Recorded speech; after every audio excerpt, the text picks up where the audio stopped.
Bhavana, good morning ಹೇಳೋ ಜೈ ಶ್ರೀರಾಮ್ ಹೇಳೋ, ಯಾಕಂದ್ರೆ ನಿಮಗೆ ಅಲ್ಲಿ ಹೋದಾಗಿಂದಲೂ ಜೈ ಶ್ರೀರಾಮ್ ಅನ್ನೋದೇ ಕಿವಿಗೆ ರಾಜ್ತಾ ಇದೆ. ಇವತ್ತಿನ ಸೂರ್ಯೋದಯ ಬಹಳ ಡಿಫರೆಂಟ್ ಆಗಿದೆ. ಹಾಗಾದ್ರೆ ಅಯೋಧ್ಯೆಯಲ್ಲಿ ಜೈ ಶ್ರೀರಾಮ್ ಶ್ವೇತಾ, ಇಲ್ಲಿ ಜೈ ಶ್ರೀರಾಮ್ ಬಿಟ್ಟು ಬೇರೆ ಏನು ಹೇಳೋದಕ್ಕೆ ಸಾಧ್ಯನೇ ಇಲ್ಲ. ಹಾಗಿದ್ದ ಒಂದು ಮಾಹೋಲ್ ಕ್ರಿಯೇಟ್ ಆಗಿದೆ. ನಾವು ಕಾರಿಡಾರ್ ನ ಮುಂಭಾಗದಲ್ಲಿದ್ದೀವಿ ಶ್ವೇತಾ. ಈಗಾಗಲೇ ಜನ ಬರೋದಕ್ಕೆ ಶುರುವಾಗಿದ್ದಾರೆ. ಅಲ್ಲಿ ನೀವು ನನ್ನ ಬಲಭಾಗಕ್ಕೆ ನೋಡಿದ್ರಿ ಅಂದ್ರೆ ಇಲ್ಲಿ ಸಂಭ್ರಮ ಶುರುವಾಗಿದೆ. ಒಂದು ತಂಡ ಈಗಾಗಲೇ ನೃತ್ಯ ಪ್ರದರ್ಶನ ಮಾಡೋದ್ರ ಮೂಲಕ ಜನರ ಜೋಶ್ ಜಾಸ್ತಿ ಮಾಡ್ತಾ ಇದೆ. ಕೆಳಭಾಗಕ್ಕೆ ಬನ್ನಿ, ಇಲ್ಲಿ ನಮ್ಮ ಕ್ಯಾಮರಾಮನ್ಗೆ ಪ್ಯಾನ್ ಮಾಡೋದಕ್ಕೆ ಹೇಳ್ತೀನಿ. ಸುಂದರವಾದ ರಂಗೋಲಿ ರೆಡಿ ಆಗಿದೆ.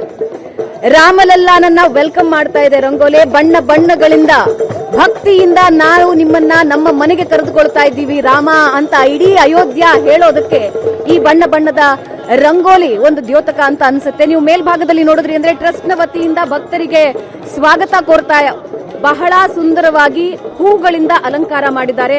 ಇದರ ಮುಂಭಾಗಕ್ಕೆ ಹೋದ್ರೆ ರಾಮಲಲ್ಲಾ ದರ್ಶನ ಸಿಗತ್ತೆ.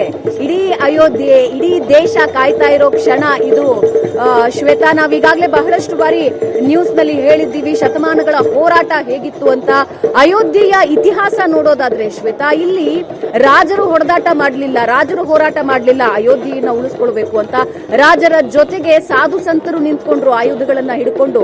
ಮನೆ ಮನೆಯ ಹೆಣ್ಣು ಮಕ್ಕಳು ನಿಂತ್ಕೊಂಡ್ರು, ನಮ್ಮ ರಾಮಲಲ್ಲಾನ ದೇವಸ್ಥಾನನ ಮತ್ತೆ ಕಟ್ಟಬೇಕು, ನಾವು ಹೋರಾಟ ಮಾಡಬೇಕು ಅಂತ. ಈ ಹೋರಾಟ ಶತಮಾನಗಳಿಂದ ನಡೀತು. ಕಾನೂನಾತ್ಮಕ ಹೋರಾಟ ಈ 75 ವರ್ಷಗಳಿಂದ ನಾವು ನೋಡ್ತಾ ಇದ್ದೀವಿ. ಆದ್ರೆ ನಿರಂತರ ಹೋರಾಟ ಮಾಡಿದವರು ಇಲ್ಲಿನ ಜನಸಾಮಾನ್ಯರು. ಭವ್ಯವಾದ ವಿಕ್ರಮಾದಿತ್ಯನ ಕಾಲದ ಕಟ್ಟಡ ಧ್ವಂಸ ಮಾಡಿದಾಗ, ರಾಮ ಮಂದಿರ ಧ್ವಂಸ ಮಾಡಿದ ನಂತರ ಕೂಡ ತಮ್ಮ ಕೈಲಾದ ಮಟ್ಟಿಗೆ ಎಲ್ಲರೂ ದುಡ್ಡು ಸಂಗ್ರಹಿಸಿ ಚಿಕ್ಕ ಚಿಕ್ಕ ದೇವಸ್ಥಾನಗಳನ್ನ ಕಟ್ತಾ ಬಂದ್ರು. ಅದು ದಾಳಿಕೋರರ ಕೆಂಗಣ್ಣು ಗುರಿ ಆಯ್ತು. ಇವರ ಅಸ್ಮಿತೆನ ನಾವು ಕಿತ್ಕೊಳ್ಳೋದಕ್ಕಾಗ್ತಿಲ್ವಲ್ಲ, ಇವರ ಭಕ್ತಿನ ನಮ್ಮ ಕೈಲಿಂದ ಕಿತ್ಕೊಳ್ಳೋದಕ್ಕಾಗ್ತಿಲ್ವಲ್ಲ ಅಂತ ಮೇಲಿಂದ ಮೇಲೆ ದಾಳಿ ಮಾಡಿ, ಪುಟ್ಟದೇ ಇರ್ಲಿ ಮಂದಿರ ಅದನ್ನ ಕೆಡವಿ ಅಟ್ಟಹಾಸ ಮೆರಿತಾ ಇದ್ರು ದಾಳಿಕೋರರು. ಆದ್ರೆ ಅದರ ವಿರುದ್ಧವಾಗಿ ಗಟ್ಟಿಯಾಗಿ ನಿಂತ ಭಕ್ತರು ನಿರಂತರವಾಗಿ ತಮ್ಮ ಹೋರಾಟ ಮುಂದುವರಿಸ್ತಾ ಇದ್ರು.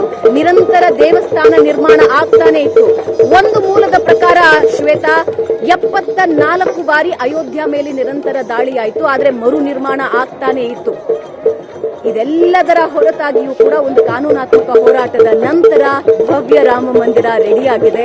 ಭಕ್ತರು ಇಲ್ಲಿ ಬರ್ತಾ ಇರೋ ಎಲ್ಲ ಭಕ್ತರು ಹೇಳ್ತಾ ಇರೋದು, ನಮ್ಮ ಮನೆಗೆ ರಾಮಲಲ್ಲಾ ಬರ್ತಾ ಇದ್ದಾನೆ, ಅವನನ್ನು ನಾವು ಸ್ವಾಗತಿಸ್ತಾ ಇದ್ದೀವಿ ಅಂತ. ಅಯೋಧ್ಯ ನಗರಿಯ ಪಾಲಿಗೆ ರಾಮಲಲ್ಲಾ ಬರೀ ದೇವರಲ್ಲ ಶ್ವೇತಾ, ರಾಮಲಲ್ಲಾ ಮನೆಯ ಮಗನಿಗೆ ಒಂದು ಸೂರು ಇರಲಿಲ್ಲ ಅಂತ ಇಲ್ಲಿ ಬಹಳಷ್ಟು ಜನ ಕಣ್ಣೀರು ಹಾಕಿದ್ರು. ಅಯ್ಯೋ, ನನ್ನ ಮನೆಯ ರಾಮಲಲ್ಲಾ ಟೆಂಟ್ ನಲ್ಲಿ ವಾಸ ಮಾಡ್ತಾ ಇದ್ದ ಅಷ್ಟು ವರ್ಷಗಳ ಕಾಲ, ಒಂದು ಸೂರು ಕೊಡೋದಕ್ಕೆ ನಮ್ಮ ಕೈಯಲ್ಲಿ ಸಾಧ್ಯ ಆಗ್ಲಿಲ್ಲ. ಆದ್ರೆ ಇವತ್ತು ಸುಂದರವಾದ ಭವ್ಯವಾದ ಕಟ್ಟಡ ನಿರ್ಮಾಣ ಆಗಿದೆ, ಭವ್ಯವಾದ ಮಂದಿರ ನಿರ್ಮಾಣ ಆಗಿದೆ. ನಮ್ಮ ರಾಮಲಲ್ಲಾನ ವೈಭವದಿಂದ ಸಂಭ್ರಮದಿಂದ ನಾವು ವೆಲ್ಕಮ್ ಮಾಡ್ಕೋತೀವಿ ಅಂತ ಹೇಳ್ತಿದ್ದಾರೆ. ಸೊ ಬಹಳಷ್ಟು ಸುಂದರವಾದ ವಾತಾವರಣ. ನೀವು ಕಾರಿಡಾರ್ ನ ಮುಂಭಾಗದ ಮೇನ್ ರೋಡ್ ಗಳನ್ನ ನೋಡ್ತಾ ಹೋದ್ರೆ ಅಲ್ಲಲ್ಲಿ ವೇದಿಕೆಗಳ ನಿರ್ಮಾಣ ಆಗಿದೆ. ರಾತ್ರಿ 12 ಗಂಟೆವರೆಗೂ ಡಾನ್ಸ್ ಮಾಡ್ತಾನೆ ಇದ್ರು. ರಾಮಲಲ್ಲಾ ಹೆಸರಿನ ಘೋಷಣೆಗಳಾಗ್ತಾನೆ ಇತ್ತು. ಇದು ಅಯೋಧ್ಯ ನಗರಿ ಶ್ವೇತಾ. ಐ ಥಿಂಕ್ ಈ ಸಂದರ್ಭದಲ್ಲಿ ಇಲ್ಲಿದ್ದು ಇದನ್ನ ಕಣ್ತುಂಬಿಕೊಳ್ತಾ ಇರೋ ಜನ ನಿಜಕ್ಕೂ ಅವ್ರೇನ್ ಅನ್ಕೋತಿದ್ದಾರೆ ಅಂದ್ರೆ ನಮ್ಮಷ್ಟು ಅದೃಷ್ಟವಂತರು ಬೇರೆ ಯಾರು ಇಲ್ಲ ಅಂತ.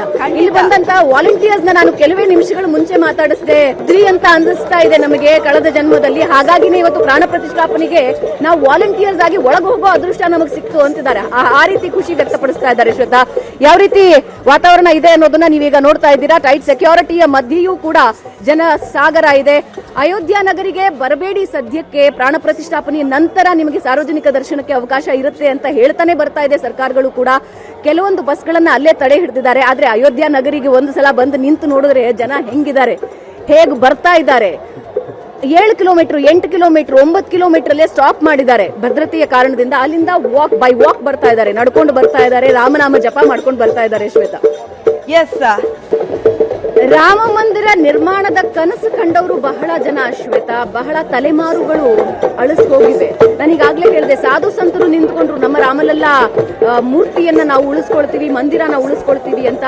ಒಂದು ಮೂಲದ ಪ್ರಕಾರ ಕೆಲವೊಂದು ಪುಸ್ತಕಗಳಲ್ಲಿ ಬರೆದಿದ್ದಾರೆ, ಸರಿಯೂ ನದಿಯಲ್ಲಿ ನೀರು ಹರಿದಂತೆ ರಕ್ತ ಹರಿದಿತ್ತು ಒಂದು ಕಾಲದಲ್ಲಿ ಅಂತ. ಅಂಡ್ ಆ ನಿರಂತರ ಹೋರಾಟದ ಫಲವಾಗಿಯೇ ಹನುಮಾನ್ ಗಡಿಯನ್ನ ವಶಕ್ಕೆ ಪಡ್ಕೊಳ್ತಾರೆ. ಆದ್ರೆ ರಾಮಲಲ್ಲಾ ಇರುವ ಜಾಗನ ವಶಪಡಿಸ್ಕೊಳ್ಳೋದಕ್ಕೆ ಸಾಧ್ಯ ಇಲ್ಲ. ಮನೆಯಿಂದಲೂ ಕೂಡ ರಾಮಲಲ್ಲಾ ಹೋರಾಟಕ್ಕೆ ಅಂತ ಜನ ಬರ್ತಾರೆ. ಆದ್ರೆ ತಲೆಮಾರುಗಳು ಹೇಳ್ತಾ ಬಂದಿವೆ, ಇಲ್ಲಿನ ರಾಮಲಲ್ಲಾನ ಭಕ್ತರ ಸ್ಫೂರ್ತಿ ಹೇಗಿತ್ತು ಅಂತ ಹೇಳಿದ್ರೆ, ತಲೆಮಾರುಗಳು ಶತಮಾನಗಳು ಉರುಳಿ ಹೋದರೂ ಕೂಡ ರಾಮಲಲ್ಲಾನ ಮೇಲಿನ ಭಕ್ತಿಯನ್ನ ನಾವು ಕಡಿಮೆಗೊಳಿಸೋದಿಲ್ಲ. ತಲೆಮಾರುಗಳಿಗೆ ಹೇಳ್ತಾ ಬಂದ್ರು. ಬಹಳಷ್ಟು ಜನರನ್ನ ನಾವು ಮಾತನಾಡಿಸಿದಾಗ ನಮ್ಮ ಅಜ್ಜ ಹೇಳ್ತಿದ್ರಿ, ರಾಮ ಮಂದಿರ ನಿರ್ಮಾಣ ನಮ್ ಕಾಲದಲ್ಲಿ ಆಗ್ಬೇಕಾಗಿತ್ತು, ಮುಂದೆ ನೋಡ್ತೀನೋ ಇಲ್ವೋ ಅಂತ ಅಂತಿದ್ರು. ನಮ್ಮ ಅಪ್ಪಾರ್ ಹೇಳ್ತಿದ್ರಿ ಅಂತ ಬಹಳಷ್ಟು ಜನ ಉತ್ತರ ಕರ್ನಾಟಕದಿಂದ ಬಂದವರು ಹೇಳ್ತಿದ್ರು. ಆದ್ರೆ ನಮ್ಮ ಕಾಲದಲ್ಲಿ ರಾಮ ಮಂದಿರ ನಿರ್ಮಾಣ ಆಗ್ತಾ ಇರೋದು ನಮ್ಮೆಲ್ಲರ ಭಾಗ್ಯ ಅಂತ. ಇದರ ಫಲ ಈ ರೀತಿಯ ರಾಮ ಮಂದಿರ ನಿರ್ಮಾಣ ಆಗೋದಕ್ಕೆ ಹೋರಾಟಗಳು ಬಹಳ ಆಗಿವೆ. ಇದಕ್ಕೆ ತಮ್ಮ ಜೀವ ಕೊಟ್ಟವರು ಬಹಳಷ್ಟು ಜನ ಇದ್ದಾರೆ. ಆದ್ರೆ ಇವತ್ತು ಭವ್ಯ ರಾಮ ಮಂದಿರ ಬಹಳ ಸುಂದರವಾಗಿ ನಿರ್ಮಾಣ ಆಗಿದೆ. ಗೋಡೆಗಳ ಕೆತ್ತನೆ ನೋಡಬೇಕು ಶ್ವೇತಾ. ಒಂದೊಂದು ಕಂಬದಲ್ಲೂ ಕೂಡ 60 ಮೂರ್ತಿಗಳಿವೆ, 392 ಕಂಬಗಳಿವೆ. ಬರೀ ನಾನು ಹೇಳ್ತಾ ಇರೋದು ರಾಮ ಮಂದಿರದ ರಾಮಲಲ್ಲಾನ ಗರ್ಭಗುಡಿ ಮಾತ್ರ. ಇನ್ನು ಅದರ ಸುತ್ತರದ ಪ್ರಾಂಗಣ ಇನ್ನೂ ಕ್ರಿಯೇಟ್ ಆಗಿಲ್ಲ. ಆ ಪ್ರಾಂಗಣ ಆದ ನಂತರ ವೈಭೋಗಕ್ಕೆ ಇನ್ನಷ್ಟು ಮೆರುಗು ಬರುತ್ತೆ. ಆದ್ರೆ ಸದ್ಯಕ್ಕೆ ರಾಮಲಲ್ಲಾ ಮೂರ್ತಿ ಪ್ರತಿಷ್ಠಾಪನೆ, ಪ್ರಾಣ ಪ್ರತಿಷ್ಠಾಪನೆಯಾಗುವ ಆ ಸುಂದರ ಮಂದಿರ ಇಡೀ ವಿಶ್ವದ ಗಮನ ಸೆಳೀತಾ ಇದೆ.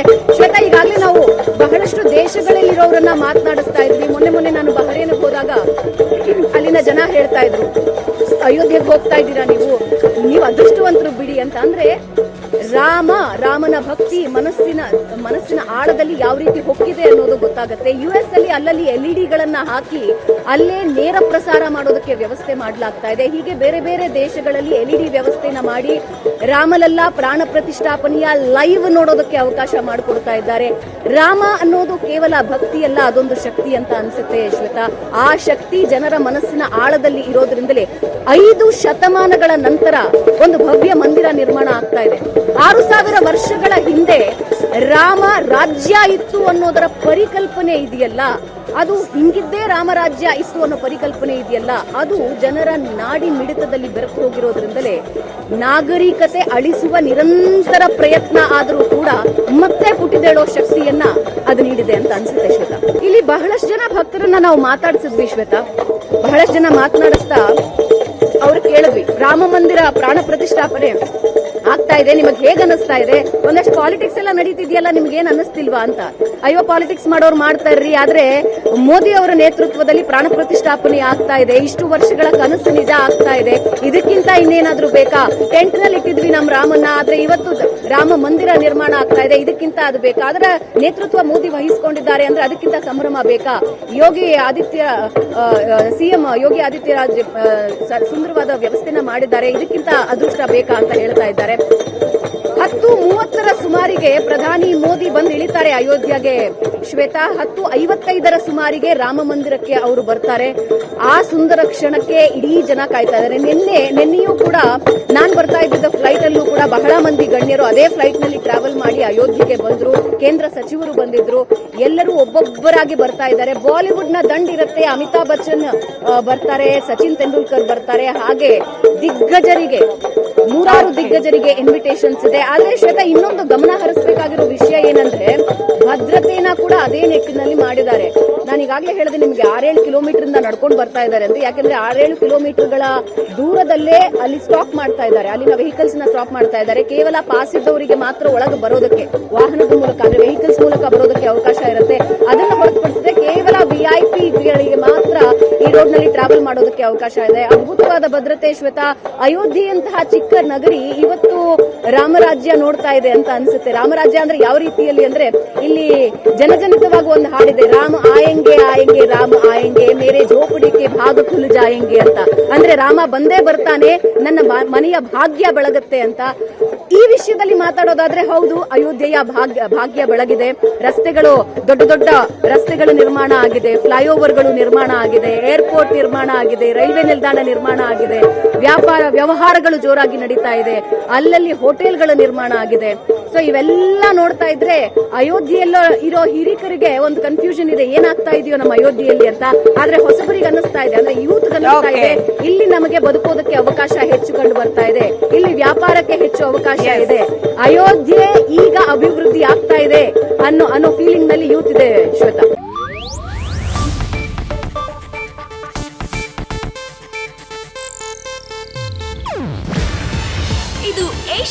ನ್ಯೂಸ್ ನೆಟ್ವರ್ಕ್ ಪ್ರಸ್ತುತಿ. ನೀವು ನೋಡ್ತಿದ್ದೀರಾ ಏಷ್ಯಾನೆಟ್ ಸುವರ್ಣ ನ್ಯೂಸ್.